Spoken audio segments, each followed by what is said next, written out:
وجل فقيرنا يوخر الكبير وجل كبيرنا يهن الصغير وجهل قلوبنا على تودد بلا تناسح. Parler de Massalikul Jinan, mais on peut parler aussi d'autres livres adressés à la jeunesse. Tazawud Shikha, Tazawud Shiban, on parle de Nahju, mais on parle même pour les étudiants de Kun Katiman, qui est vraiment quelque chose, un livre, un manuel que tous les étudiants devaient.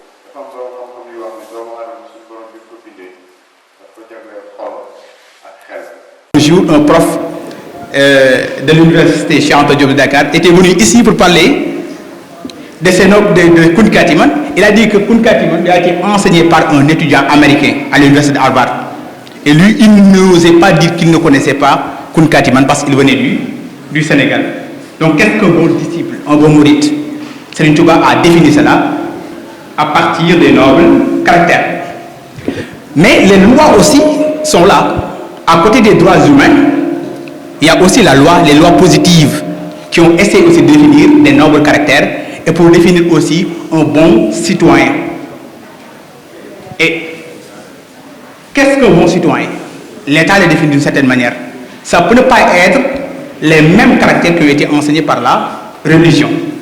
Donc ça aussi, c'est quelque chose qu'il faut noter. Donc les conflits commencent, les contradictions commencent et l'individu commence à perdre ses repères parce qu'il y a différents repères qui sont là. Même sur le plan économique, les institutions économiques définissent qu'est-ce qu'un bon commerçant. Est-ce qu'il est le commerçant? Le comportement du commerçant enseigné par l'islam et la religion. Ça ne peut pas être le cas. Nous sommes dans l'économie capitaliste et vous voyez comment ça définit l'activité économique et le comportement d'un bon acteur économique. Et les nobles caractères aussi, selon les règles organisationnelles. Nous avons parlé des normes, nous avons parlé des lois, il faut aussi parler des règles. Et les règles, quand on parle des règles, ce sont les organisations, ce sont les entreprises. Qu'est-ce qu'un bon travailleur? Qu'est-ce qu'un professionnel? Les entreprises aussi ont essayé de définir cela. Donc, qu'est-ce qu'on a constaté? Chaque champ a défini ses propres nobles caractères. Pourquoi? Parce que chaque espace, que ce soit religieux, politique, économique ou professionnel, doit toujours transmettre des normes et des valeurs à ses occupants, à ses agents, ses membres, pour leur dicter un comportement qu'il doit avoir, ce qu'on appelle les nomos des champs. Chaque champ doit avoir des normes de fonctionnement sous peine d'exclusion ou même de sanctions explicites ou même explicites ou implicites. Maintenant, peut-on trouver un champ qui essaie de regrouper ou bien qui a regroupé tous les caractéristiques des nobles caractères définis par l'ensemble des autres champs? Donc, un champ qui a englobé les valeurs, sujets nobles par tous les autres. C'est tout l'objectif de la religion. C'est tout l'objectif. On prend l'exemple de l'islam, qui nous parle de Makarim al-Akhlaq. Donc, à partir d'un prophète, on doit définir certains nombres de comportements. Et Makarim al-Akhlaq est le code de conduite des musulmans. Un musulman doit toujours se référer à ce qu'on appelle Makarim al-Akhlaq pour bien vivre son statut de musulman ou autre.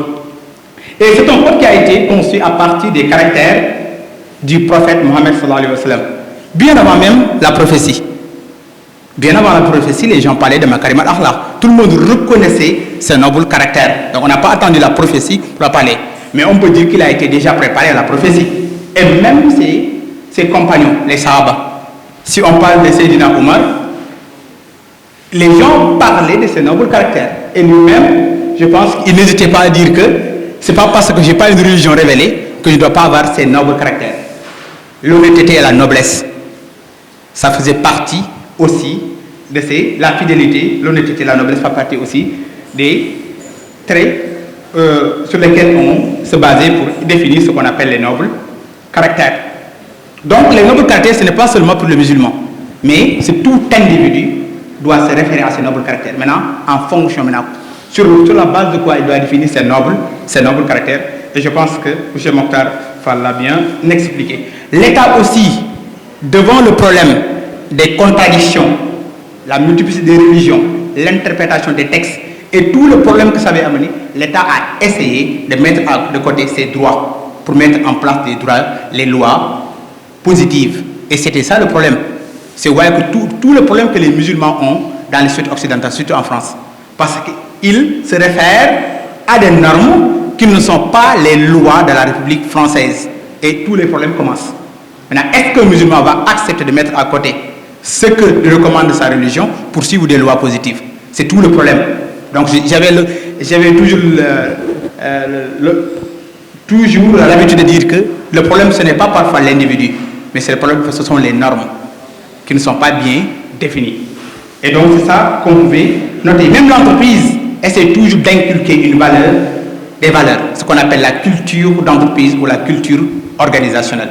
Et chaque entreprise, et ça, à la fin, je vais essayer de venir avec quelques entreprises que j'ai à étudier pour voir comment aussi, à partir de la religion, comment ils ont défini une culture d'entreprise pour bien cadrer ces choses-là. Donc pourquoi on doit réfléchir maintenant sur le noble caractère, sur le propre professionnel pour l'étudiant? Parce que la compétence seule ne suffit pas pour réussir dans la vie. Il faut maintenant aussi d'autres valeurs. Donc il y a ce qu'on appelle des hard skills et des soft skills. Ce n'est pas parce qu'on est bien formé, on a des diplômes, qu'on peut être opérationnel.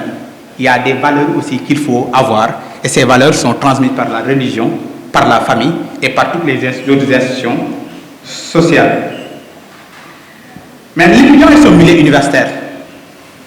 Quel comportement pour l'étudiant dans le milieu universitaire? Pour répondre à cette question, il faut partir du statut de l'étudiant, mais aussi des caractéristiques du milieu universitaire. L'université est un espace schizophrène et dual, parce qu'il y a eu trop de contradictions. L'individu vient avec sa socialisation, on vous dit qu'à l'université, il faut vivre comme ça, il faut être un étudiant. C'est tout le problème que les étudiants de première année ont pour s'intégrer. Ils n'ont même pas le jargon, ils n'ont même pas le comportement qu'il faut avoir. Il faut être un étudiant. Maintenant, que signifie être un étudiant? Ça, peut-être, chacun pourra donner sa réponse, mais on va essayer aussi de parler. Pourquoi je dis que c'est schizophrène et dual? Parce qu'avant tout, il est un être social qui est appelé à vivre à l'université. L'université est une organisation qui a ses propres normes de fonctionnement et des règles de fonctionnement. Et c'est l'université qui doit transformer en étudiant cet être social. Il lui incorpore des normes et des valeurs, des règles de conduite. L'étudiant doit donc subir une seconde socialisation. Donc une socialisation qui est organisationnelle. Une seconde socialisation, ce qui met en jeu son identité, et l'étudiant va devenir un être pluriel qui peut avoir des problèmes pour se définir qui il est réellement. Est-ce qu'il doit suivre l'habitus estudiantin, la manière dont on l'édifie, ou bien il doit encore suivre son comportement ou bien son habitus social. Les règles universelles sont des règles transportées. L'université que nous avons n'est pas notre université. C'est l'université qui a été construite en France et qui a été transportée au Sénégal. Donc forcément, ces règles sont en conflit avec les normes sociales, la religion, la morale, la famille. Donc, éduque et socialise l'individu, ce qu'on appelle la socialisation primaire. Arrivé à l'école d'abord et par l'université, l'individu subit une seconde socialisation qu'on appelle une socialisation secondaire, mais qui est une socialisation organisationnelle. Et souvent, les deux sont en conflit. Donc, il y a une contradiction dans la vie de l'étudiant. Et ça peut même amener des troubles de comportement, ce que les gens ne constatent pas parfois. Ça peut amener des troubles de comportement. Donc, conflit entre deux types de nobles caractères. Les nobles caractères selon la société et la religion, et les nobles caractères selon l'université. On va revenir sur ça, parce que l'université, c'est la rationalité occidentale. Les nobles caractères définis dans le contexte occidental. Et dans la société sénégalaise, on vit avec une rationalité qui est endogène, nationale ou locale, en fonction de l'ethnie, de la confrérie, de la religion. On nous a éduqués, on nous a inculqué des valeurs que nous devons suivre. Une question alors se pose. Qui est l'étudiant poli? Qui est l'étudiant discipliné? Est-ce que l'étudiant poli et discipliné, c'est l'étudiant qui suit son habitus social? La modestie, l'endurance, moins de plaintes, le professeur comme un marabout, un chef tahlim qu'il faut respecter pour avoir quelque chose. On considère son professeur comme un marabout, entre guillemets. Le respect du camarade comme beaucoup d'ara, on parle de beaucoup d'ara, les promotionnaires. Le respect qu'il doit avoir entre nous. Est-ce que cet étudiant-là qui est l'étudiant poli et discipliné dans le contexte universitaire? Le droit d'aînesse. Nous sommes dans la société sénégalaise. Le droit d'aînesse. Celui qui est plus âgé que toi est ton grand frère ou bien c'est ta grande sœur. Il faut le respecter. Le respect est un devoir. On t'enseigne que quand tu es jeune, le respect est un devoir. Et il y a beaucoup d'autres qualités, comme la justesse, la noblesse, la solidarité, et tout cela sont des caractères qu'il faut noter selon les normes sociales. Ou bien, l'étudiant poli est celui qui suit son habitus étudiantin, sa personnalité que lui a inculqué l'université. L'arrogance. Oui, l'université transforme les gens, construit des gens arrogants. Quand tu es étudiant, moi, quand je me rappelle parfois de certaines choses que je faisais, ça me fait rire. Parce que maintenant, j'ai plus du recul. Je dis que est-ce que je faisais ça? Mais finalement, il y a des souvenirs qui reviennent et je dis que je ne devais jamais faire ça. Mais c'est l'arrogance, c'est le milieu qui te forge, qui te pousse à être arrogant. Le conflit. On dit que seule la lutte libère. L'étudiant doit toujours être en conflit, montrer qu'il est un révolutionnaire. C'est l'étudiant que l'université forme, le Sénégal forme des révolutionnaires, ou bien même des perturbateurs. On peut parler comme ça, parce qu'un révolutionnaire, c'est autre chose. Les plaintes, trop de plaintes. Trop de plaintes, il y a trop de plaintes. Je pense que quand Serigne Touba nous dit, c'est comme ça. Ne soyez pas plaintifs. Je pense que les jeunes n'ont pas suivi. Il y a trop de plaintes. Toujours des réclamations. Je ne dis pas que les réclamations ne sont pas nobles. Si, mais il y en a trop quand même. Et il faut peut-être trouver d'autres moyens. L'enseignant est un professionnel payé pour me servir. Ça, c'est le discours de tous les étudiants. L'enseignant, il n'est pas un marabout. C'est un professionnel payé pour me servir. On nous avait toujours répété que s'il n'y avait pas enseignant, il n'y aurait pas d'enseignant. On nous disait maintenant, aujourd'hui je suis enseignant, je ne veux plus entendre ce mot, cette expression. Mais pourtant, on le répétait toujours. Et ça a été même notre devise. Le respect est un choix. Ce n'est pas un devoir. Le respect est un choix. Je peux ne pas te respecter parce qu'on n'a aucune relation. C'est ça que l'université en réalité forme et osons le dire. La liberté et le libertinage. Ça aussi, ça fait partie des caractéristiques de l'étudiant. Donc si on parle de tout ce qu'on peut dire sur la société, il faut commencer par l'université. Ce sont des jeunes qui sont là, il n'y a personne pour les contrôler. Ils disent que faites ce que vous voulez. S'ils n'ont pas une base solide, quoi, c'est les normes sociales. Maintenant, comment trouver cette correspondance? Être dans le juste milieu. Je vais en parler. Il faut être dans le juste milieu. Être un étudiant, mais aussi ne pas perdre ton héritage social. Il faut garder les normes sociales en considérant la quête du savoir comme un devoir social. On dit que c'est un devoir aller chercher de la connaissance pour tout musulman, moral et religieux. Comme une épreuve. C'est ça. Plus l'épreuve est dure, plus la récompense sera énorme. C'est ce qu'on nous a dit quand on quitte. Daïmeti. J'ai entendu que Cheikh Abrafal disait Balamoni khor faumoni ngar. Il va mettre lol doganer. C'est comme Cheikh Abrafal avait dit. Donc pour dire qu'il nous préparait déjà à cela. Peut-on être étudiant tout en restant l'être social de départ? Mais ça, c'est une question pour tout le monde. En tant qu'étudiant, est-ce qu'on peut être étudiant tout en restant l'être social de départ? Et je pense que M. Diakhaté a une réponse. Il a déjà fait une telle référence avec les études, avec les élèves. Être élève et talibé. Là aussi, c'est la même chose. Maintenant, quelle finalité? Les nobles caractères permettront à l'étudiant d'avoir une endurance. Le courage, être moins plaintif et la modestie. Être dans la recherche de la connaissance. Pas venir à l'université, mais il faut dire que je suis un quelqu'un qui est à la quête de la connaissance. Ce qui peut occasionner sa réussite, éviter son égarement. Mais pour cela, il doit éviter la tricherie. Oui, un étudiant qui suit bien les nobles caractères ne va jamais tricher. Et toujours sont des problèmes qu'on rencontre à l'université, la tricherie, des cas de tricherie. Le mensonge, oui, ça aussi, ça fait partie des spécialités des étudiants. On sent quelque chose, on était étudiant et aujourd'hui on est devant les étudiants. On rate un examen, on va tuer quelqu'un.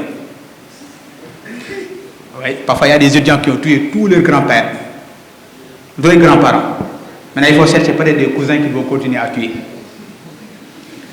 La corruption. Oui, la corruption, les gens essaient toujours d'acheter les épreuves. Ça c'est de la corruption.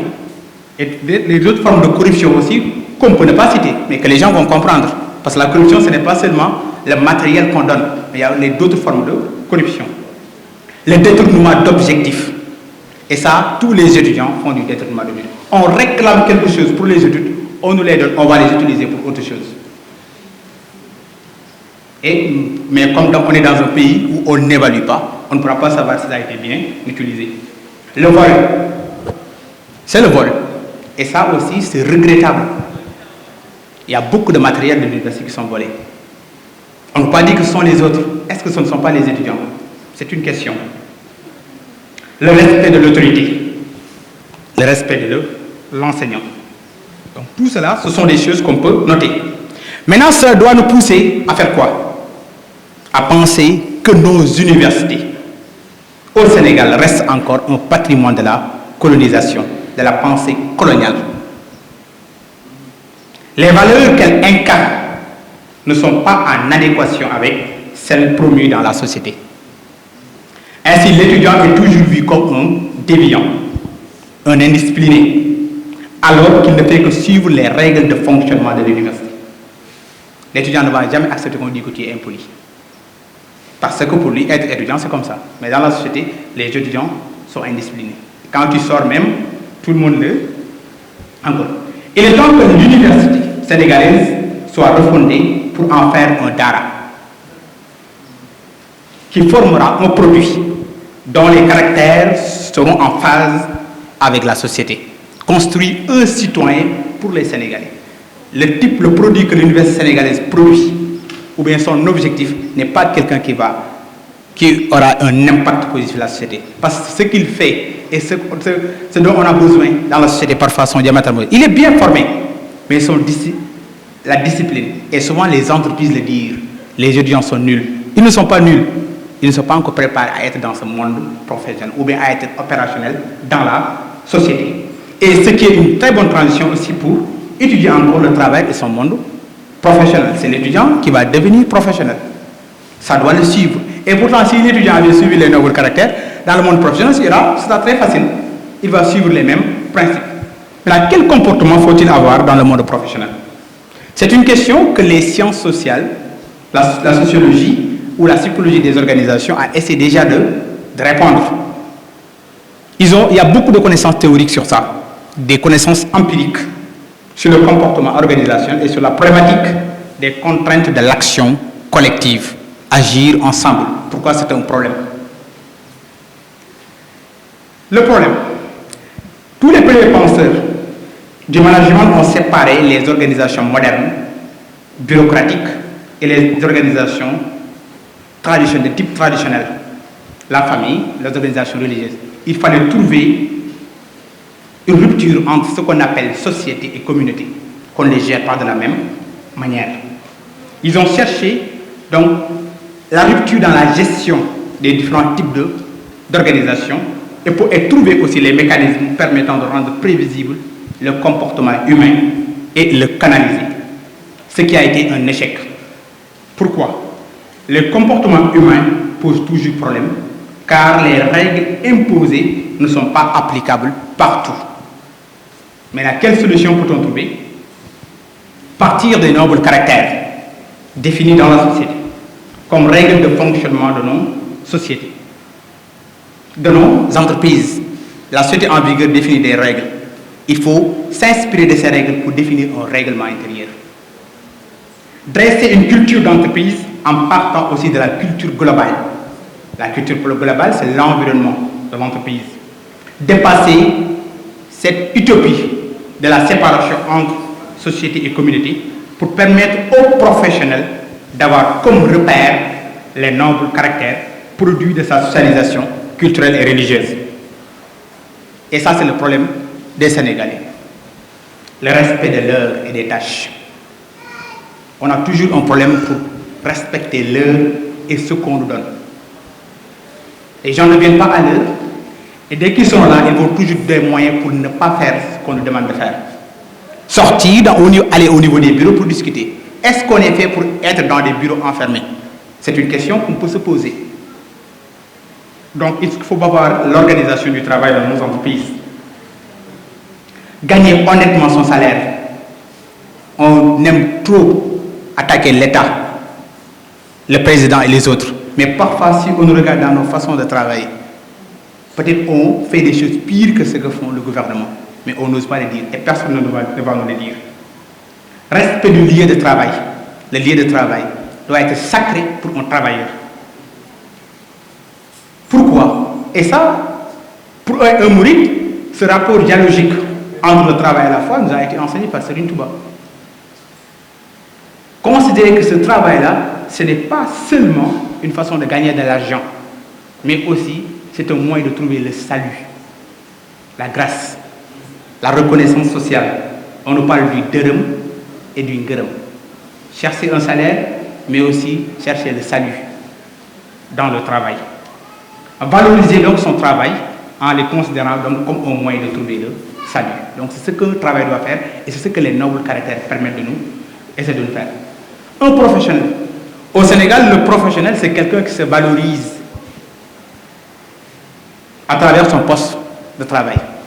Tu as un poste de travail, il faut changer tout. Donc, au lieu de chercher à valoriser le poste, tu cherches à se valoriser à travers ce poste. Mais on ne va jamais chercher de voir est-ce que celui qui était là, je travaille mieux que lui.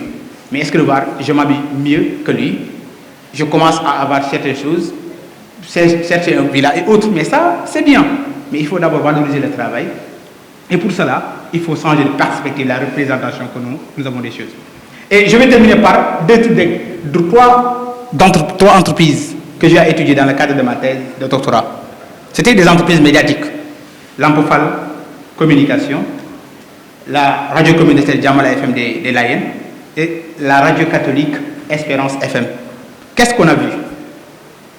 On a vu que les travailleurs, ils disent qu'ils ne mettent pas en avant l'argent qu'ils gagnent. Mais pourquoi ils travaillent? Donc c'est un moyen de rendre grâce à Dieu. La rétribution n'est pas seulement matérielle, mais c'est une rétribution qui est aussi spirituelle. Et l'exemple qui m'a le plus frappé, c'est quand j'ai rencontré un travail de Lampofal FM, Lampofal TV. Il m'a dit qu'avant de commencer mon travail,